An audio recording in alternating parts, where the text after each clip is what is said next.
Fashion designer ચકલી.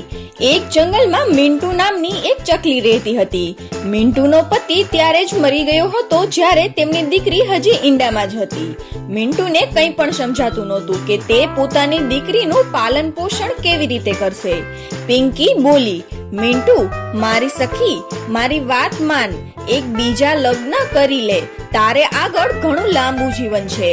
કેવી રીતે તું એકલી જીવીશ? તારી દીકરી તો કાલે મોટી થઈને પોતાના ઘરે જતી રહેશે, પણ તારે એકલું રહેવું ખૂબ જ મુશ્કેલ બની જશે.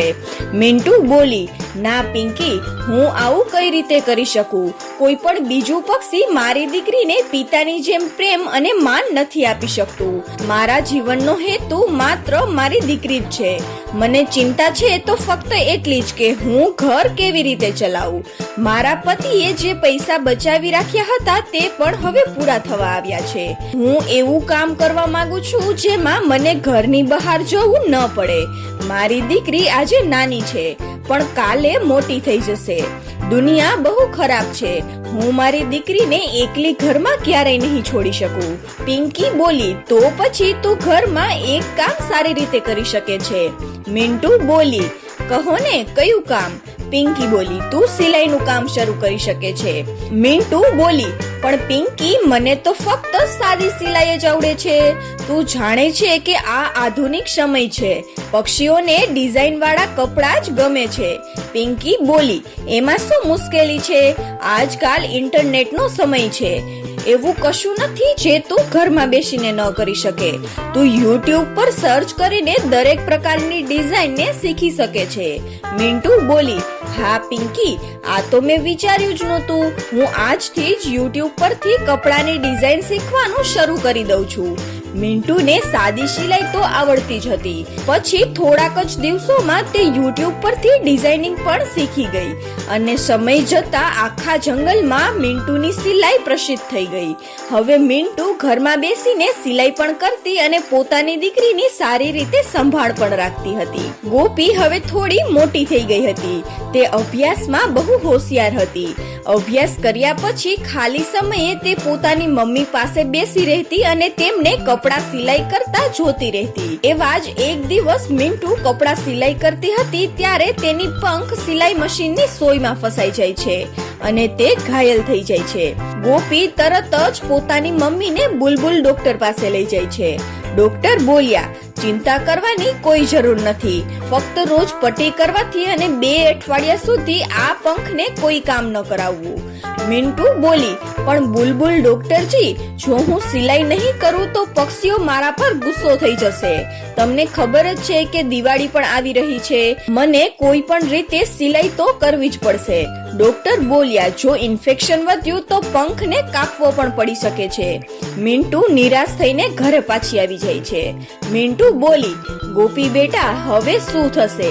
જો પક્ષીઓના કપડા સમય પર નહીં આપું તો તેઓ ગુસ્સે થઈ જશે અને ફરી બીજી વખત મને ક્યારેય પણ કામ નહીં આપે. ગોપી બોલી, મમ્મી, જો હું કહું કે હું કપડાની સિલાઈ કરી શકું છું તો શું તું મારા પર વિશ્વાસ કરી શકે?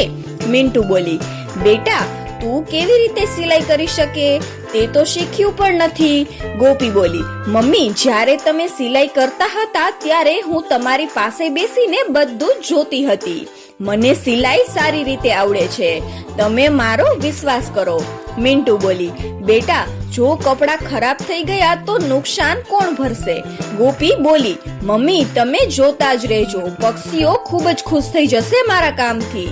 મિન્ટુ પોતાની દીકરી પર વિશ્વાસ કરીને તેમને સિલાઈ કરવા માટે કપડા આપે છે.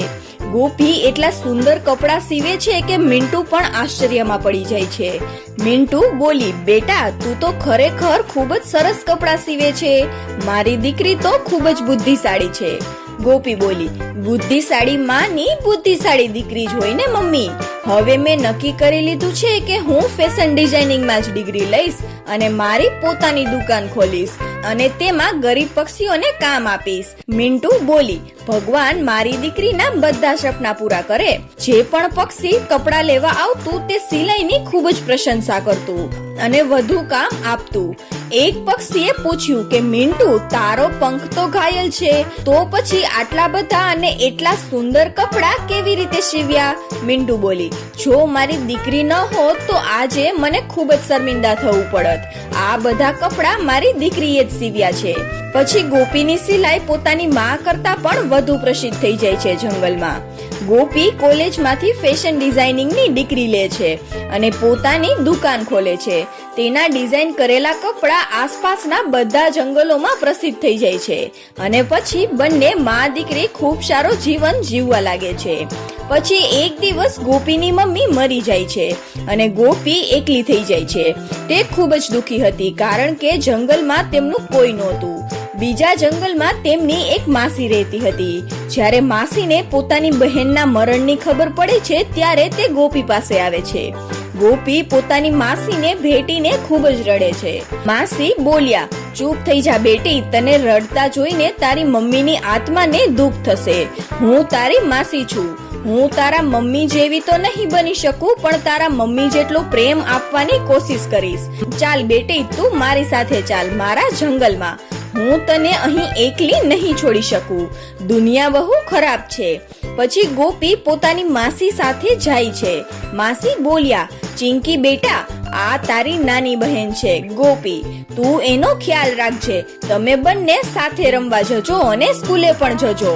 માસી ગોપીનો ખૂબ જ ખ્યાલ રાખે છે. ગોપી પણ જલ્દી જ નવા ઘરમાં એડજસ્ટ થઈ જાય છે. ચિંકી પહેલા ગોપીને ખૂબ જ પ્રેમ કરે છે, પણ ધીમે ધીમે તેમને લાગે છે કે મમ્મી ગોપીને વધારે પ્રેમ કરે છે. તેથી ગોપીથી તે ઈર્ષા કરવા લાગે છે. એક દિવસ ગોપી સ્કૂલેથી ઘરે આવે છે. તેમની માસી ખાવાનું બનાવી રહી હતી. ગોપી બોલી, માસી, હું આવી ગઈ. માસી બોલ્યા, બેટા, થોડા સમયમાં ખાવાનું તૈયાર થઈ જશે.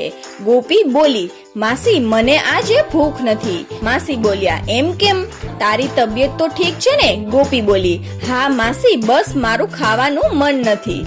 માસી બોલ્યા, તું અહીં બેસ, હું તને મારા પંખથી ખવડાવીશ. પછી માસી તેને ખવડાવે છે. ગોપી બોલી, માસી, તમારા હાથથી ખાવાનું તો મને બહુ ભાવે છે. ચિંકી આ બધું જોઈ રહી હતી. તે પણ કહે છે કે મમ્મી, હું પણ આજે તમારા હાથથી જ ખાઈશ. ચિંકીની મમ્મી બોલી, બેટા, તું મોટી થઈ ગઈ છે, તું પોતે ખાઈ શકે છે.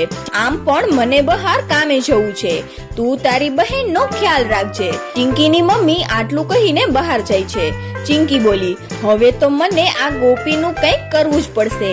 જ્યારથી આવી છે મમ્મીનો પ્રેમ છીનવી લીધો છે. બીજા દિવસે ચિંકી ગોપીને સ્કૂલના બદલે બીજા રસ્તેથી લઈ જાય છે.